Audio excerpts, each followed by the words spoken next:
Good afternoon. সবাই কেমন আছেন? ভালো আছেন? আমিও ভালো আছি, আপনারাও ভালো থাকুন। তো আজকের ব্লগটা এখান থেকে শুরু করলাম। তো এখনও ট্রেন আসেনি, আমি রিসরা স্টেশনে দাঁড়িয়ে আছি। অ্যানাউন্স হয়ে গেছে।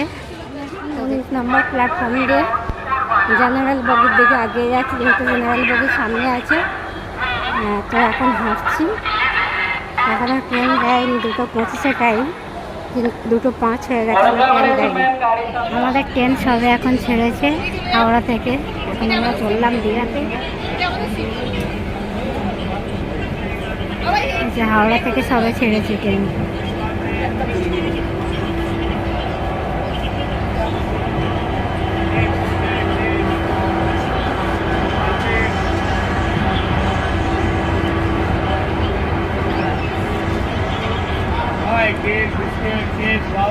এখন আমরা হোটেল মনোরমায় চলে এসেছি। হোটেল মনোরমা, এই যে এখানে আছে সোফা রেস্ট করার জন্য, আর এই যে 3 বেডের খাট, এসি রুম, কিন্তু আমাকে নন এসিতেই দিয়েছে, 800 টাকা ভাড়া। আর এদিকে আছে অ্যাটাচ পায়খানা বাথরুম এবং কুমোট সিস্টেম আছে, ফোয়ারা আছে, গিজার আছে। আমার গিজার লাগবে না।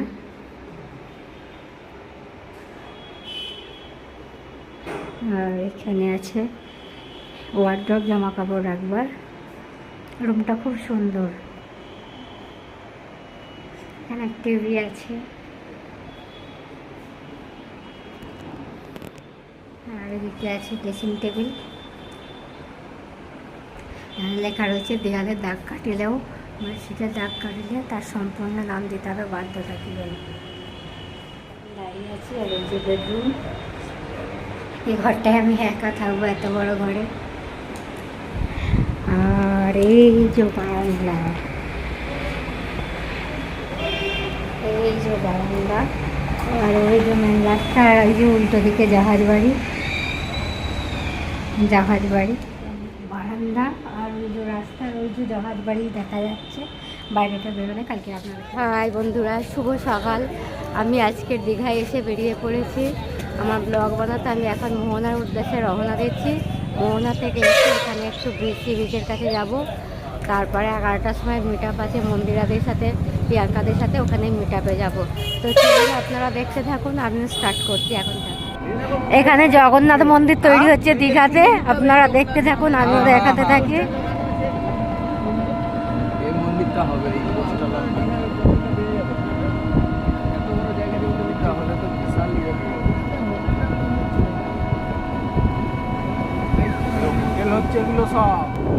হাই, আমি এখন দীঘার মোহনায় এসে গেছি।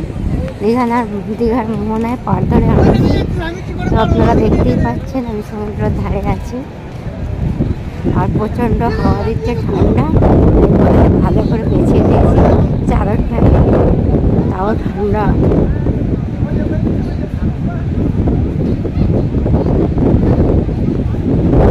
আমি এখন মোহনার পার ধরে আসছি। সূর্য উঠে গেছে, আর ও কি মারছে ওখান থেকে। আমি এখন মোহনার উদ্দেশ্যে আসছি। আর ওই যে সমুদ্র,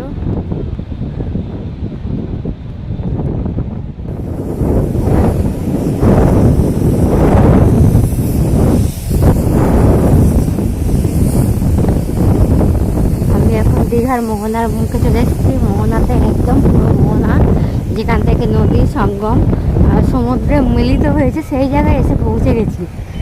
তো আপনাদেরকে দেখাচ্ছি, আপনারা দেখতে থাকুন। আর নদীতে এখন জল একদমই নেই, চড়াই বললে ভালো হয়। তো দেখতে থাকুন।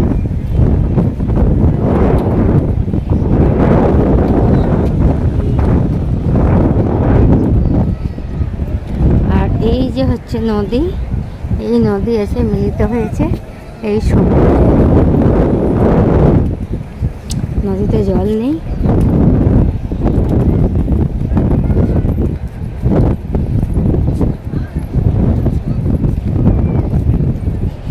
এই যে নদীতে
11টা থেকে মিট আপ আছে, তাই টাইমে আমাকে ঢুকতে হবে।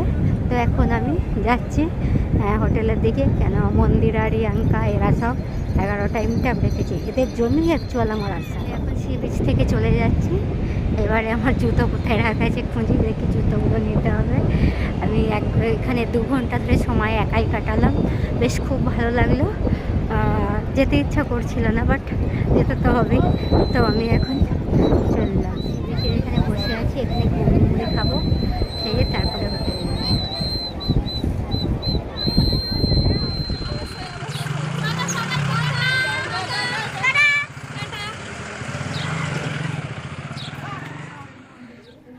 তো বন্ধুরা, আমি বাড়ি চলে এসেছি। আমি বাড়ি এসে আমার ফোনটা দীঘাতেই খারাপ হয়ে গেছিলো। আমি রিয়াঙ্কা বা মন্দিরার সাথে যে ছবিগুলো তুলেছিলাম বা যে ভিডিওগুলো আমি করেছিলাম, সেই ভিডিওগুলো আমি একটাও পাচ্ছি না। আমি এতক্ষণ ধরে এসে বসে বসে কাঁদছিলাম যে আমি এত কষ্ট করে আমি ওদের জন্য ওখানে ছুটে গেলাম, আর আমার শেষ পর্যন্ত যেইটুকু ভিডিও করলাম সেইটুকু ভিডিও কিভাবে চলে গেল আমি বুঝতে পারছি না। আমি কাঁদছি, নিশ্চয়ই আপনারা বুঝতে পারছেন আমার চোখ দেখে। সত্যি খুব কষ্ট লাগছে যে যাদের জন্য আমি এতটা দৌড়ে গেলাম, কিন্তু সেই ভিডিওগুলো পাচ্ছি না। আমি এসে বাড়িতে আমার ছেলেকেও দেখালাম যে এই ভিডিওগুলো করলাম কেন, এখানটা কালো দেখাচ্ছে। মানে আমার ফোনটা এতটাই খারাপ হয়ে গেছে যে ওই ভিডিওগুলো আমি করেছিলাম মন্দিরের সাথে যে কথাবার্তা হয়েছে বা আমাদের দুজনের সেলফি নেওয়া হয়েছে সেই ভিডিওগুলোও নেই, বা রিয়াঙ্কার সাথে যে সমস্ত কথাবার্তাগুলো হয়েছে সেই ভিডিওগুলোও নেই। তো আমার মনটা এতই খারাপ, আমি এসে ঝরঝর করে কাঁদছি। আর আমার কী হলো, আমি সত্যিই বুঝতে পারিনি যে আমার ফোনটা এত প্রবলেম। সেই প্রবলেমটা হতে হলো ঠিক ওই সময়ের মধ্যেই হতে হলো। আমি এত আশা নিয়ে গেলাম, আমি সব নিরাশা হয়ে গেল। মানে আমার কপালটা সত্যিই খারাপ, সত্যিই খারাপ, মানে বলার কিছু আর নেই।